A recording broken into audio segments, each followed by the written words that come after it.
Olá a todos, sejam bem-vindos a esse conjunto de aulas de cinemática e dinâmica de mecanismos.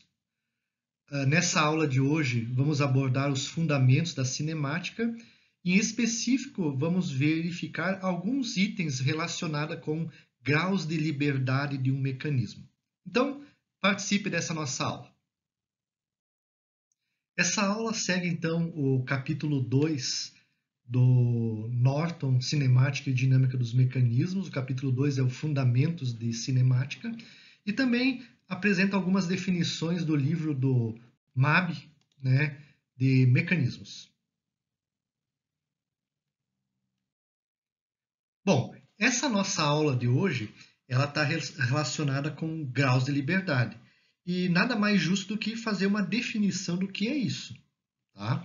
Então, graus de liberdade ou de mobilidade de um mecanismo, ele corresponde ao número de parâmetros independentes que são medidas x, y, z ou ângulos, né, inclinações θ, φ e ρ, que são necessárias para definir uma única posição de uma peça, de um corpo, né, de uma peça no espaço, em qualquer instante de tempo. Também eu posso usar os graus de liberdade para representar esses parâmetros no plano. Tá? O grau de liberdade ele é sempre definido com base em uma estrutura de referência. Aqui nós temos um lápis que representa uma peça que situa-se no plano XY. Então, a pergunta que a gente faz é a seguinte: quantas medidas eu preciso saber para posicionar este lápis, que é uma peça, no plano? Então, se a gente, por exemplo, avaliar o movimento do lápis no plano, ele poderia, por exemplo, se movimentar assim. Então, vejam que ele fez um giro em relação a esse ponto. Então, para mim representar, por exemplo, essa posição, tanto a primeira como a segunda, eu precisaria saber a posição x e y, que representa aqui ó, esse ponto do objeto, né? Essa parte do objeto, não vou chamar de ponto, né? E precisaria também definir o ângulo θ de inclinação desse objeto. Então, vejam que para representar ele no plano, eu preciso das coordenadas x e y, de um ponto desse objeto, e para representar a inclinação do ângulo θ. Então, eu preciso de coordenadas x, y e θ para representar esse objeto. Então, ele é uma peça, essa peça possui 3 graus de liberdade. Novamente aqui, algumas definições, né, para quem não viu a primeira aula. A definição de ciclo, período e fase de um mecanismo, onde se nós verificarmos aqui num mecanismo 4 barras, nós podemos identificar essas 3 definições. Então, se nós tirarmos uma fotografia nesse instante do mecanismo, com as suas peças nessa posição aqui, isso representa uma fase do mecanismo, é um momento dele. Logo em seguida, dependendo dos incrementos que eu posso usar, o mecanismo vai se movimentar, por exemplo, a partir da peça 2, e ele vai estar nessa nova posição.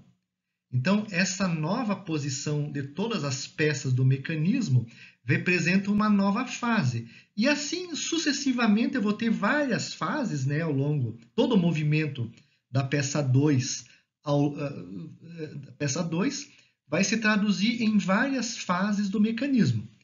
O mecanismo, por exemplo, vai chegar até essa posição e logo em seguida ele dá uma volta completa, ele volta a essa posição inicial. Então, quando ele voltou a essa posição inicial, ele deu um ciclo de movimento. Uma volta completa da peça 2 se traduziu num ciclo de movimento. Tá? E se eu calcular o tempo, verificar o tempo que a peça 2 levou para dar uma volta completa, um ciclo de movimento, isso corresponde ao período do mecanismo. Nessa parte de fundamentos da cinemática, também há os tipos de movimento. Um tipo de movimento que as peças de um mecanismo podem ter é a translação. Ela corresponde, então, a um corpo tem movimento de translação quando uma reta definida por dois pontos quaisquer desse corpo fica constantemente paralela a si mesma durante o movimento. Ou seja, imagine que isso é uma peça de um mecanismo, uma peça. Eu pego dois pontos, traço uma reta. A definição aqui, ó, tá? Então, quando esse mecanismo se movimentar, se o movimento for assim, observem que essa reta continua paralela a essa reta. Então, o movimento que ela teve foi de translação. Tá? Ou então, se essa peça se movimenta para cá, para cá. Então, vejam que essa reta, definida pelos dois pontos, né, continua paralela à mesma reta. Então, é um movimento de translação. Tá? Então, essa translação ela pode ser retilínea. Tá? Vejam, nesse mecanismo cursor, biela, manivela, se nós pegarmos o cursor, então, aqui, ó, definirmos uma reta por dois pontos, ó, por exemplo, ó, durante o movimento dessa posição para essa, vejam que as retas permanecem paralelas. Então, isso corresponde a uma translação retilínea. Todos os pontos do corpo têm como trajetória retas paralelas. Tá? E também poderia existir uma translação curvilínea. Então, nesse mecanismo, tá, eu tenho essa peça que corresponde a essa peça corresponde a essa roda, aqui a peça de referência, e essa peça aqui que interliga as duas rodas. É um mecanismo das antigas locomotivas, né? Então, quando há o movimento das peças, vejam que essa peça 3, ela se desloca durante o giro das rodas, ela se desloca para essa barra aqui, então, ó, ela se desloca para essa posição, ou para essa, e assim por diante. Ó. E vejam que essa reta do mecanismo, em todas as posições que ela toma durante o seu movimento, elas são paralelas. Então, essa peça descreve um movimento de translação curvilínea. As trajetórias dos pontos são curvas idênticas, paralelas a um plano fixo. Um outro tipo de movimento é a rotação. Então, imagine nesse mecanismo 4 barras, primeira peça, segunda peça, terceira, quarta peça. Imaginem o ponto A pertencente a essa peça 2. Então, observem que ele está a uma certa distância em relação a esse ponto de articulação, que é o centro de giro da peça. Se o ponto A, então, durante o seu movimento, descrever uma trajetória, por exemplo, a peça 2 saiu dessa posição, veio para essa, e a posição desse ponto permaneceu constante em relação a esse eixo normal, o eixo que está saindo aqui do plano do slide, né? Observem que o raio não mudou. Então, a gente diz que essa peça possui um movimento de rotação. Isso aconteceria para qualquer ponto da peça 2. Se ela se deslocar de um certo movimento, esse ponto permanece sempre constante, a uma distância constante em relação a esse eixo normal. Então, a rotação é isso. Se cada ponto de um corpo fixo em movimento plano permanece a uma distância constante de um eixo fixo, normal, ou seja, perpendicular ao plano do movimento, disse que esse corpo, então, tem movimento de rotação. E um caso específico da rotação é a oscilação, que também não deixa de ser uma rotação. Então, aqui a peça 2, no primeiro caso, na rotação, ela vai dar um movimento completo aqui, né? Então, a gente diz que isso é uma rotação. Mas nesse mecanismo, a peça 4, ela vai se movimentar entre esses dois extremos aqui, ó, entre B' e B. Tá? A gente chama também que isso é rotação, né? Entre esses dois pontos, ela está rotacionando. Só que, como o movimento é limitado a essas duas extremidades, a gente chama que ela tem um movimento de oscilação, que não deixa de ser uma rotação. E nós temos também o caso dos movimentos complexos. Imagine a combinação de translação e rotação em alguns aspectos, tá? O primeiro é o movimento helicoidal. Então, se, por exemplo, nós pegarmos desse mecanismo, pegarmos 2 pontos do mecanismo, deixa eu pegar aqui, ó, 2 pontos aqui, ó. Quando esses 2 pontos do parafuso se movimentar, vejam que as trajetórias da reta que passa por 2 pontos sempre vai ser paralela uma à outra. E ao mesmo tempo, essas retas, esses 2 pontos, sempre eles permanecem a um certo raio constante em relação ao centro de giro do parafuso. Então, isso se traduz no movimento helicoidal. Quando um corpo rígido se move de modo que seus pontos têm um movimento de rotação em torno de um eixo e, ao mesmo tempo, translação paralela a esse eixo, diz que o corpo tem um movimento helicoidal. É o caso da porca, né, e de um parafuso. Tá? E tem também o movimento esférico. Tá? Então, quando as superfícies de contato uma com a outra são esferas, né, quando um corpo rígido se move de modo que todos os seus pontos girem em torno de um ponto fixo, mantendo uma distância constante desse ponto, diz que o movimento, então, é esférico. São os 2 casos, né, que envolvem translação e rotação juntas, tá bom? Ainda em termos de definições, nós precisamos ainda definir o que é um nó e um elo. Ou melhor, o que é uma peça e o que é um nó. Então, uma peça é esse elemento. Tá? Eu prefiro usar o termo peça ao invés de elo, né? Se nós analisarmos aí em sistemas, né, a hierarquização de um sistema, um dos últimos componentes, né, ou o primeiro, né, no sistema up-down, né, o primeiro, geralmente é uma peça componente, né? Depois vai subsistema, sistema, né? Então eu prefiro usar o termo peça, mas o Norton usa o termo elo. Então, uma peça é esse elemento aqui, ó. É uma peça, né, do sistema.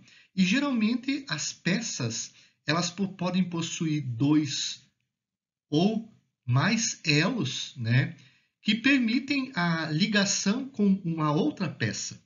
Então, isso é uma peça, isso é um nó. Se nós montarmos essas peças numa cadeia cinemática, né, cada peça montarmos numa cadeia cinemática através dos seus nós, né, surge então as juntas. As juntas é a forma pelas quais as peças são articuladas a outras peças. Tá? Geralmente também chamamos de pares de elemento, par ou pares de elemento, né? E é uma conexão entre 2 peças. Então, a junta é uma conexão entre 2 ou mais elos, ou peças, né?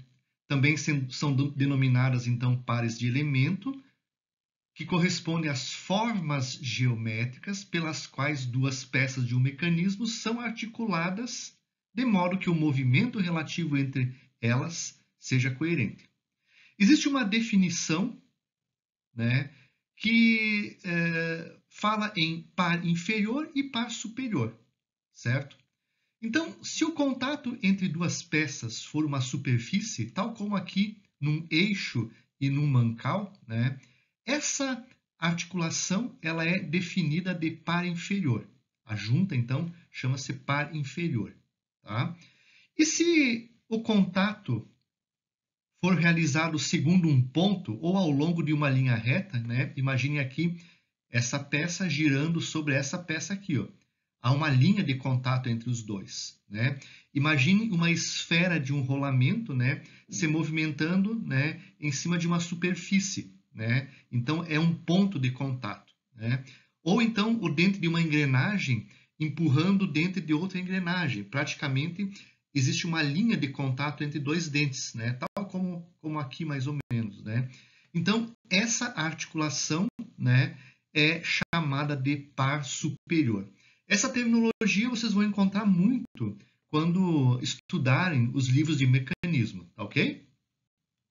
Aqui nós temos a relação entre pares inferiores e graus de liberdade.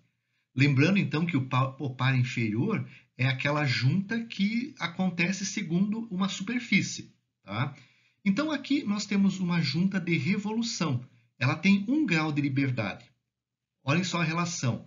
1 grau de liberdade significa que ela só pode girar, né? Então, nesse caso, é necessário somente um sistema de acionamento, por exemplo, um motor elétrico, para fazer o giro da junta, tá? Aqui eu já tenho uma junta cilíndrica. Essa junta cilíndrica, além do giro, né, ela também pode se movimentar aqui em X. Então, quer dizer o quê? Ela tem 2 graus de liberdade e para fazer a movimentação da junta, vai ser necessário, por exemplo, um motor elétrico e também aqui, por exemplo, um atuador elétrico, um atuador pneumático para movimentar em X. Então, ela precisa de 2 sistemas de acionamento, tá? Uma junta prismática é uma junta cuja peça aqui, ó, essa peça, tem uma seção transversal quadrada, tá? Então, ela não pode ter giro, né? Mas ela pode ter o movimento em X. Então, é necessário somente um sistema para movimentar ela. Um atuador linear, por exemplo. Então, ela tem 1 grau de liberdade. Existe a junta esférica, então, ó, ela tem 3 graus de liberdade, tá? A junta helicoidal, né, onde também só é necessário o giro, um motor elétrico, por exemplo, para movimentar ela, tá? E uma junta plana, né, que tem 3 graus de liberdade, ó. Para movimentar essa peça em relação a essa, é necessário um atuador, por exemplo, que movimenta em Y, um atuador em X e um motor elétrico, né, por exemplo, vai fazer o giro ΔΦ aqui, o giro φ, tá bom? São, então, os 6 pares inferiores que existem. Aqui também, ó, os mesmos 6 pares de elementos anteriores, né? Só que utilizando uma nomenclatura, né? Alguns símbolos, né? Que o pessoal gosta de usar muito em robótica, tá? Mostrando a geometria do par, ó, rotação, ó, certo? Tá? Os graus de liberdade, né? Que são os graus de acionamento do sistema, tá ok? Então, também nós temos algumas relações entre junta e grau de liberdade. São figuras do Norton, tá? Então, essa primeira aqui, mantendo essa peça fixa e essa peça aqui girando, né, uma junta, né, ela é uma junta que tem 1 grau de liberdade e tem um par inferior, uma superfície de contato, né? Então, esse tipo de junta também poderia ser representado num esquema, né, dessa forma, né? Essa parte corresponde à parte fixa, ó, por exemplo, né? E essa parte se movimenta, gira, né? Então, ela é uma junta, né, completa, né, com 1 grau de liberdade. Somente o acionamento de um motor elétrico, por exemplo, ó, faz com que ocorra o movimento dessa peça, tá? Também, nesse caso, ó, uma junta de translação. Essa peça aqui, ó, ela não pode girar em torno dessa por causa da superfície de contato, né? Ela é uma junta, é um par inferior, ó, há uma superfície de contato aqui e embaixo, né? Mas ela pode se deslocar em relação ao eixo X, ó. Então, ela também tem 1 grau de liberdade. Somente um atuador, né, elétrico ou pneumático ou hidráulico, né, faz com que o movimento ocorra, tá? Então, ela é uma junta com 1 grau de liberdade. E aqui embaixo a gente tem juntas com 2 graus de liberdade, né? Ó, por exemplo, uma peça contra o plano, né? Essa peça, ela para representar sua posição no espaço, ela precisa de um ângulo para representar a posição e de uma posição em X. Para fazer o acionamento dela, então, preciso alguma coisa que movimente em X e alguma coisa que faça a rotação. Então, ela tem 2 graus de liberdade. A mesma coisa é essa junta, um pouquinho diferente daquela, né, que é pinada. Ela tem um pino, tá? Então, para representar essa peça, eu preciso do deslocamento x, para saber a posição dessa peça, os graus de liberdade nela, posição, os graus de liberdade. Eu preciso da posição x, por exemplo, do pino, né? E também, né, eu preciso saber a inclinação da peça, o ângulo dela em relação ao plano. Então, ela possui 2 graus de liberdade.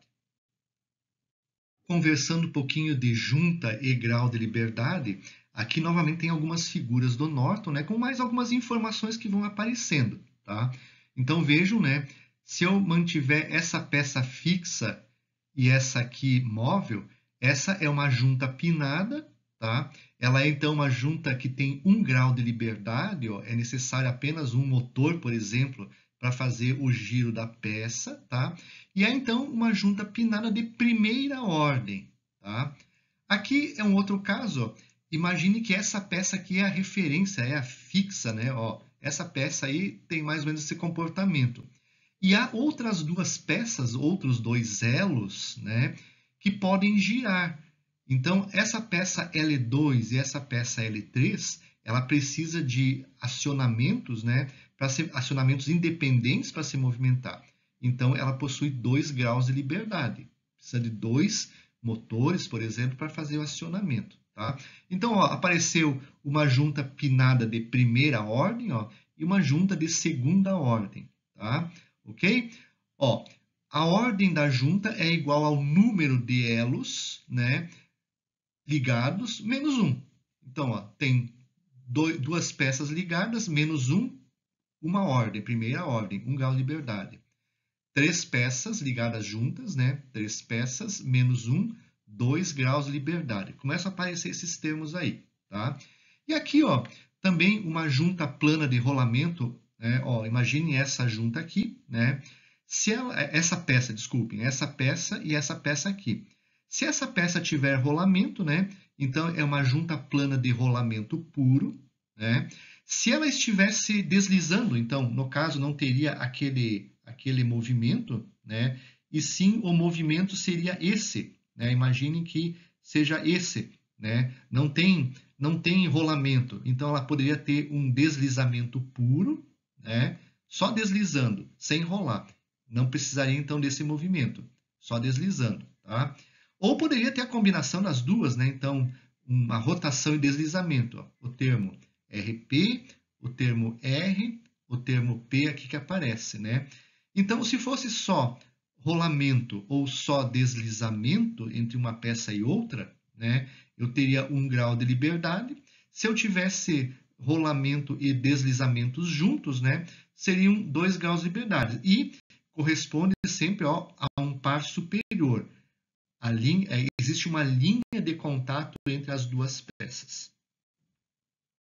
Também, então, se a gente vai fazer uma análise cinemática do mecanismo, né, isso, na maior parte das vezes, requer que a gente faça alguns desenhos à mão, né, alguns croquis, né, alguns croquis bem objetivos, claros e simples, né.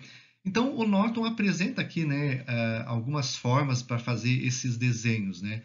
Então, olhem só, isso aqui é um elo, é uma peça com 2 nós, um elo binário, um elo terciário, né? Isso aqui a gente faz geralmente à mão mesmo, né? Só esse símbolo aqui representa uma junta rotativa móvel, né? Se tiver esse esqueminha aqui, né, representa uma junta rotativa fixa.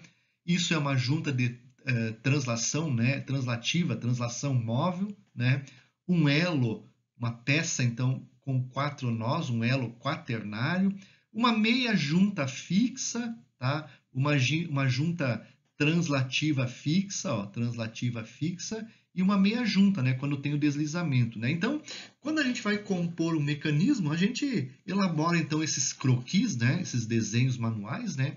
E dessa forma, ó, por exemplo, aqui tem um exemplo, né, de um desenho, né, que a gente geralmente inicia os estudos, né? De parte a partir de um croquis. Então, ó, aqui vamos supor essa peça, essa came, por exemplo, ó, movimentando essa peça, né? Essa peça com 3 nós, né? O contato aqui é um deslizamento, então é uma meia junta móvel, ó, a meia junta, tá? Aqui eu tenho uma junta rotativa fixa, ó, tá, ó, é essa aqui. Aqui eu tenho uma junta rotativa móvel. Vocês podem ver que durante o movimento, essa junta vai se movimentar de um ponto para outro. Essa aqui não, essa está fixa, tá? Então, alguns esquemas simples, né, para a gente poder fazer os nossos croquis iniciais. E então vem também a definição de cadeia cinemática. Quando eu tenho um certo número de peças e essas peças forem ligadas através dos seus pares, né? Então vejam, eu tenho aqui uma peça, a peça 2, a peça 3, a peça 4. Quando elas forem ligadas através dos pares, né? Ó, um par aqui, outro par aqui, outro par aqui, outro par aqui, uma junta, né? O sistema resultante é chamado de cadeia cinemática, tá? Então, um mecanismo ele é definido como uma cadeia cinemática em que pelo menos um dos elos é a parte fixa. Nesse caso, a peça 1 aqui, ó, que poderia ser representada por esse tamanho, por essa dimensão, né, é a peça fixa. Tá? Eu costumo usar muito o termo peça fixa, mas o Norton usa o termo aterrada. Tá? Aterrada. Mas essa conotação de aterrada, imagine se eu estou analisando um mecanismo lá na estação espacial, né?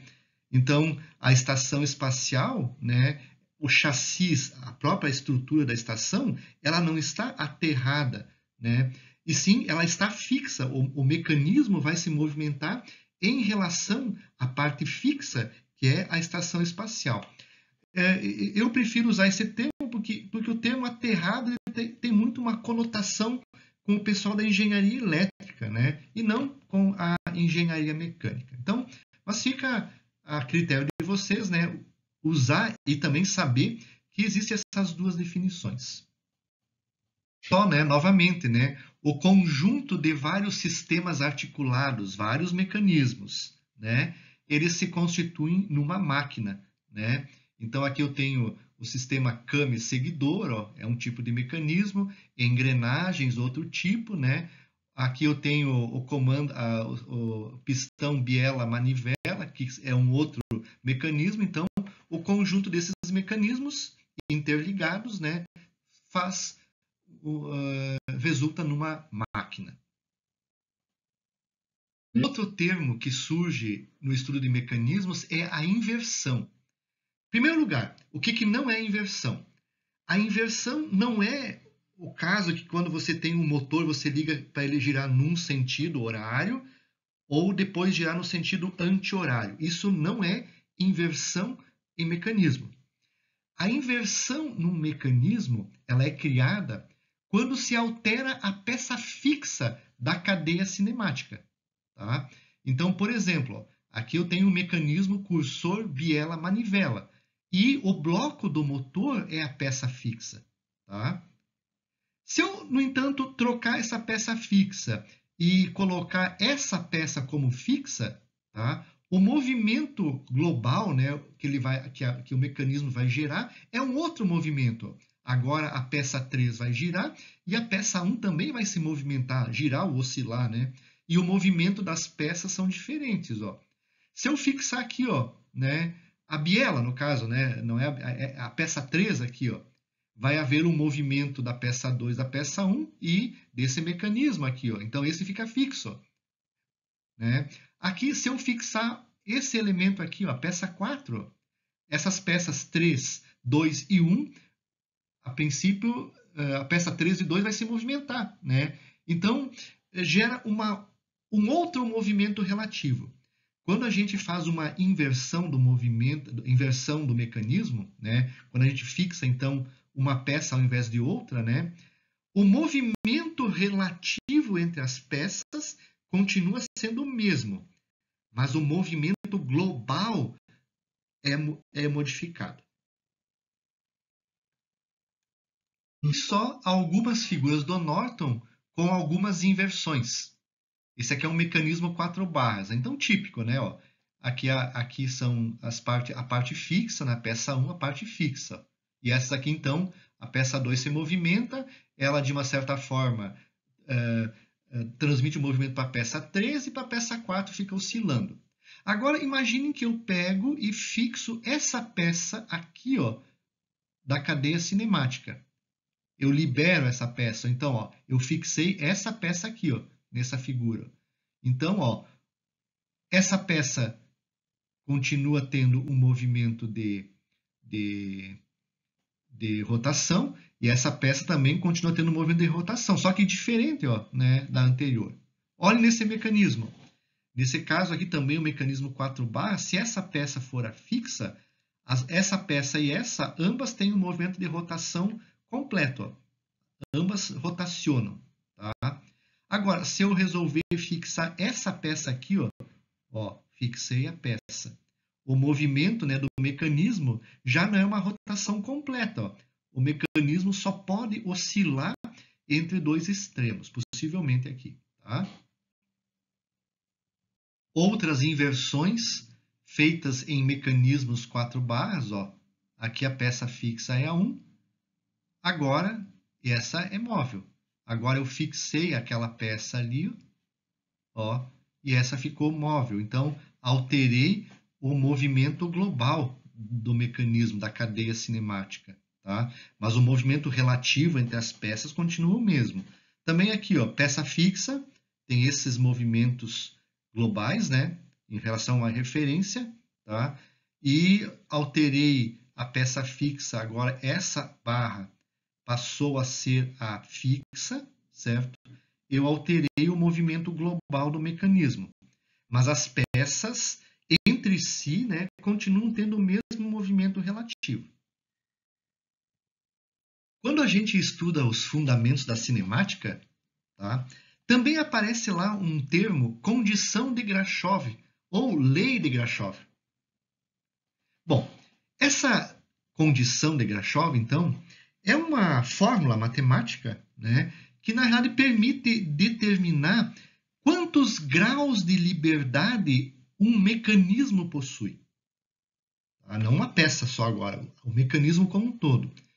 E novamente voltando, se eu encontrar quantos graus de liberdade eu tenho no mecanismo, eu consigo definir quantos acionamentos eu preciso para ele. Tá? E só para vocês terem uma ideia, né, no mecanismo 4 barras, né, o mecanismo em si é um mecanismo com 1 grau de liberdade. Então, esse mecanismo é o mecanismo mais simples que existe. E se a gente conseguir resolver o problema de movimentação de algum item nos nossos projetos usando o mecanismo 4 barras, né, nós vamos precisar somente de um acionamento para ele. Tá? E o acionamento é fazer com que uma das peças gire. Por exemplo, aqui, ó, um acionamento que faça com que a peça 2 gire. E como consequência, eu vou ter a peça 4 aqui oscilando entre dois extremos. Tá? Ele é o mais simples de todos os mecanismos. Tá? E é a primeira solução que a gente deve adotar. Eu vou abordar a condição de Grashof em uma aula específica, tá? Porque ela demanda de um pouquinho mais de teoria sobre isso, tá ok? A condição de Grashof, que a gente vai estudar mais tarde então também, né? Ela também permite verificar se o mecanismo trava em algum movimento, tá? Então, por exemplo, né, se há um travamento entre as peças que não pode dar um giro completo, então essa condição determina também se isso vai acontecer no mecanismo ou não. E isso é importante para nós, né? Dependendo do tamanho das peças, aqui no caso de um mecanismo 4 barras, pode ser que quando eu movimento a peça 2, né, ela trava, né, os tamanhos geram um travamento no mecanismo e não há um movimento. Né?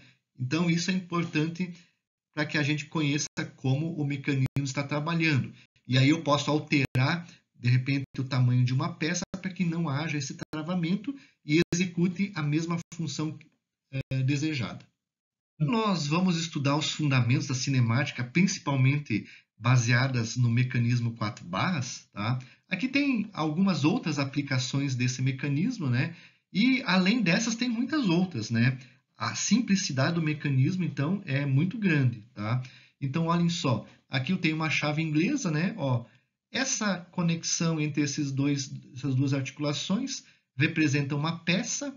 A peça 1 é a própria chave, né? Onde o sujeito pega ela na mão, né? A peça 2, ó, a peça 3 aqui, ó, corresponde a essa peça aqui, ó, tá? E a peça 4, ó, é essa peça aqui, ó. Então, é um mecanismo 4 barras. A suspensão de um veículo. Aqui tem a suspensão, o desenho dela, né? E aqui o esquema, né, cinemático, né? Ó, eu tenho aqui, ó, a peça, aqui no caso ele chama de C4, ó. eu tenho a peça C13, aqui, ó, C13 é essa peça toda aqui, ó, tá? A peça C1 e essa parte aqui, ó, corresponde à parte fixa, que é o chassi do veículo, tá? Ok? Parte do chassi do veículo. Além desses, no carro também, o sistema de direção de um carro também é um mecanismo 4 barras, tá? E na movimentação de materiais na indústria, né, a gente vai encontrar muitas e muitas aplicações do mecanismo 4 barras. Então é ele que nós vamos atuar, né, com mais energia, né, para entender os fundamentos da cinemática.